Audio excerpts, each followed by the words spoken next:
charge of murder in the first degree, I hereby sentence you to 290 years in state prison. You will be remanded into custody immediately. On the cold, dark morning of January 24, 2020, a 911 call shattered the peace of Westlake Hills. The call came in at 4:32 a.m. from Pamela Turpin, a 32-year-old corporate executive. Her voice on the recording shifted strangely, hysterical sobs, moments of eerie calm. She told the dispatcher a masked intruder had attacked her family. She said she had been struck on the head and awoken to find her husband murdered. Dr. Michael Turpin, 34, a pediatric surgeon, found in the master bedroom. The couple's 3 children were found in their own rooms. Olivia, age 8, Noah, age 7, Lucas, age 5. Each child tucked into bed, covers pulled up to their chests. The scene was methodical and chilling. Dr. Michael Turpin was a brilliant and humble pediatric surgeon at Austin Memorial Hospital. Colleagues described the 34-year-old as a man deeply dedicated to his work. He was researching new, less invasive surgical techniques for children. He had recently become the youngest head of pediatric surgery in the hospital's history. Beyond his professional success, he was known as a proud and loving father. He carried photos of his children in his wallet. He often spoke of them during breaks at the hospital. He seemed to have achieved a perfect balance between a demanding career and a happy family life. Michael and Pamela had met as undergraduates at the University of Texas at Austin. They married shortly after he graduated from medical school. Their wedding photos, later shown in court, captured a beaming couple full of promise. They chose to settle in Austin to raise their family. It was the city where their story began. They seemed to be the perfect match. Michael was known for his quiet intensity. Pamela was outgoing and ambitious. Together they built a life that, from the outside, looked like a dream come true for everyone who knew them. Their 3 children were bright and full of life. 8-year-old Olivia was a gifted ballet dancer and a natural leader in her 3rd grade class. She dreamed of becoming a doctor like her father or a marine biologist. 7-year-old Noah was the family's athlete, a talented soccer player who loved science and math. He was excitedly planning a science fair project about the human heart the day before he died. His room was filled with trophies, Lego projects that would forever remain unfinished. 5-year-old Lucas, the youngest, had just started kindergarten. His teacher described him as a curious and creative little boy. He was proud of having just learned to read. His artwork showed a talent well beyond his years.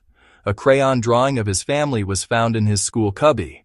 It showed 5 stick figures holding hands under a bright yellow sun. As crime scene technicians began their painstaking work, several key details immediately challenged Pamela Turpin's home invasion story. Lead technician Gabriela Morales noted there were no signs of forced entry at the doors at the windows. The home's sophisticated security system had not registered any breaches. Nothing of value appeared to have been stolen. The murder weapons were discovered cleaned and placed back in their knife block in the kitchen. Investigators found that highly unusual for a panicked intruder, suggesting care, deliberation, and someone familiar with the home. Blood spatter analysis indicated the killer had moved deliberately from room to room and spent considerable time with each victim. This was not the work of someone in a panicked hurry. The precision of the stab wounds suggested medical knowledge or careful research into lethal attack points. Dr. Victor Ramirez noted the children showed no defensive wounds on their hands or arms, suggesting they were attacked in their sleep. While Pamela was at the hospital for her head wound, detectives canvassed the neighborhood looking for witnesses and security footage. Neighbors heard Pamela's screams after she claimed to have found the bodies, but no one heard disturbances earlier in the night. No suspicious people or vehicles were seen entering or leaving the property. The lack of external evidence was a significant hole in Pamela's story, suggesting the threat came from inside the house. Detective Nathan Anderson was assigned lead. He flagged the inconsistencies immediately.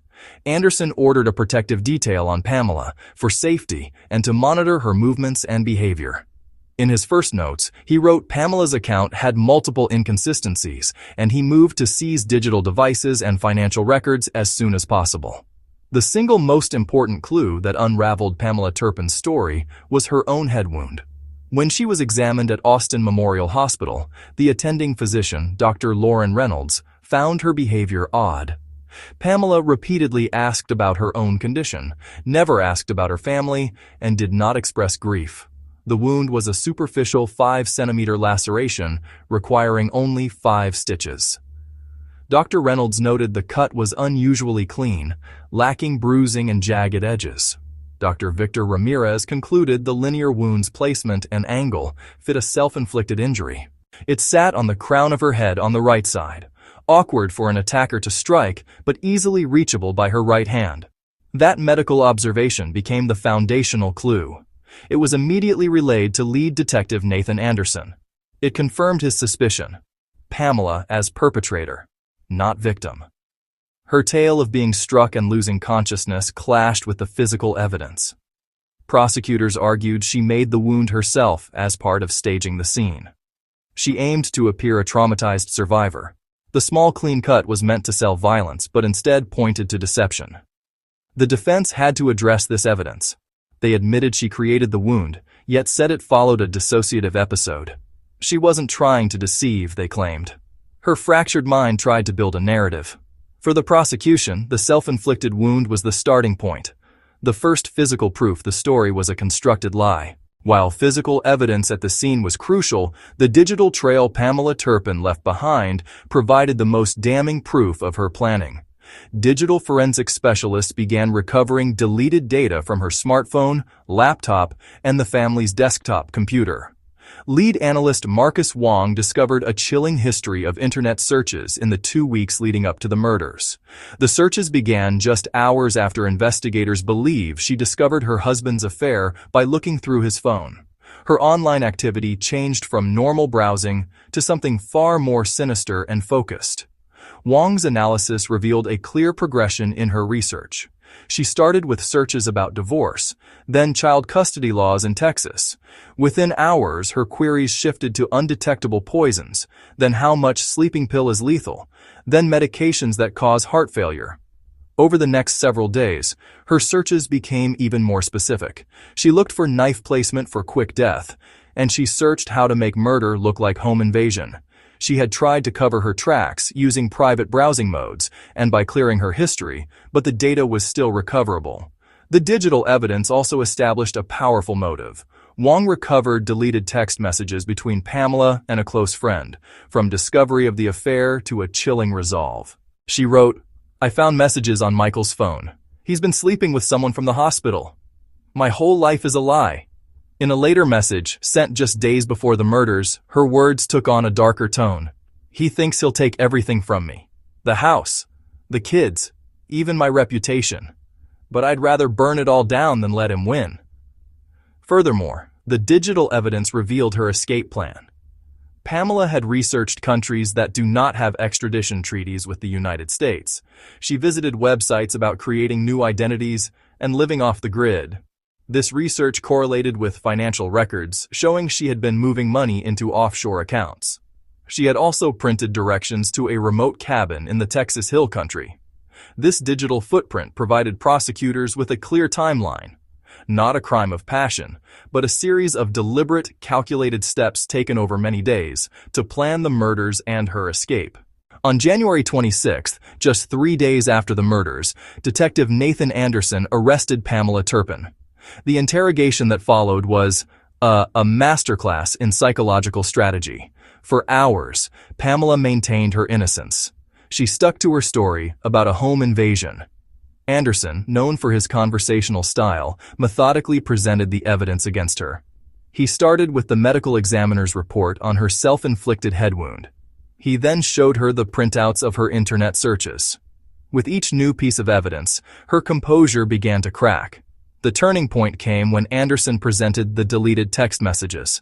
Her absolute denial began to falter. Anderson then shifted his tone to strategic empathy. This allowed Pamela to begin talking about her anger and betrayal. She revealed her motive: fear of losing her children in a divorce. "He was going to take them from me," she whispered on the recording. Just before her lawyer arrived, Anderson told Pamela a fabricated story about a draft text suggesting marriage counseling. Before counsel could stop the interview, she said, "It doesn't matter now. They're gone and it's done. No one will ever take anything from me again." The trial of Pamela Turpin began in September 2020. It became one of the most closely watched cases in Texas history. The prosecution, led by Assistant District Attorney Sophia Baker, built their case methodically. They argued that this was a clear case of premeditated murder. Baker told the jury that Pamela, upon discovering her husband's affair, made a calculated decision. If she couldn't have her perfect family, no one would. The prosecution presented the physical evidence, the digital trail, and the toxicology reports. They showed how Pamela had drugged her family before killing them, and then attempted to stage the scene. The defense, led by attorney Alan Zimmerman, presented a very different narrative. They did not dispute that Pamela had killed her family. Instead, they argued that she was not legally responsible for her actions. Zimmerman claimed that Pamela had suffered a dissociative psychotic episode. The core of the trial became a battle of expert witnesses. Narcissistic rage and planning versus catastrophic collapse and fragmentation. Pamela testified her memories were foggy and dreamlike. Under cross, Baker confronted her with the methodical pattern. Each child in age order, with identical wounds. Pamela had no answer. After 6 weeks of emotional testimony, the jury began their deliberations. For nearly 2 days, the community of Austin waited. On October 24, 2020, the jury announced they had reached a verdict. The courtroom was silent as Pamela Turpin stood to hear her fate. Michael Turpin's parents sat in the front row, holding hands tightly, guilty for the murder of Michael, guilty for Olivia, guilty for Noah, guilty for Lucas. The jury had rejected the mental health defense entirely. At sentencing, Judge Raymond Ortiz imposed consecutive terms. 65 years for Michael, 75 years each for Olivia, Noah, and Lucas, a total of 290 years. Then, in a stunning departure from protocol, he said, "Go to hell, Mrs. Turpin." The guilty verdict and harsh sentence brought the legal case to a close, but the impact continued to ripple through the community. The family's home became an unofficial memorial. Flowers, teddy bears, and notes for Michael, Olivia, Noah, and Lucas. The tragedy forced conversations about mental health, domestic abuse, and hidden pressures in seemingly perfect families. Michael's parents launched the Turpin Children's Foundation, and the hospital dedicated a pediatric wing in the family's name. Pamela Turpin is serving her 290-year sentence in a Texas maximum security prison. Near their former home, 3 cherry trees and a large oak stand in their memory. A quiet, living memorial to a father and 3 children whose lives were cut short. And a sobering reminder that danger can come from within. Thanks for watching. If you enjoyed this video, don't forget to give it a thumbs up and hit that subscribe button. It really helps our channel grow. And hey, we've got plenty more videos waiting for you. Check them out right here so you can stay updated with all our latest content. See you in the next one.